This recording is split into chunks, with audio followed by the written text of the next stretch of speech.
AC mobil dinyalakan muncul bunyi ngorok. Nggak ada yang tidur tapi ada suara mendengkur. Waspadai bunyi ngorok saat AC mobil dinyalakan sobat.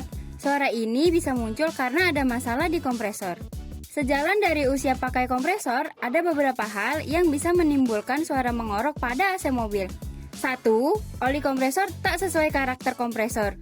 2. Kekencangan belt yang tidak sesuai. Lalu ada material asing yang masuk ke kompresor. Ganggu kan sobat kalau muncul suara mengorok pada AC mobil kamu? Suara ngorok bikin sobat jadi gondok. Rutin cek AC dan rawat kompresor AC mobil kamu di dokter mobil. Gratis pengecekan di semua cabang dokter mobil.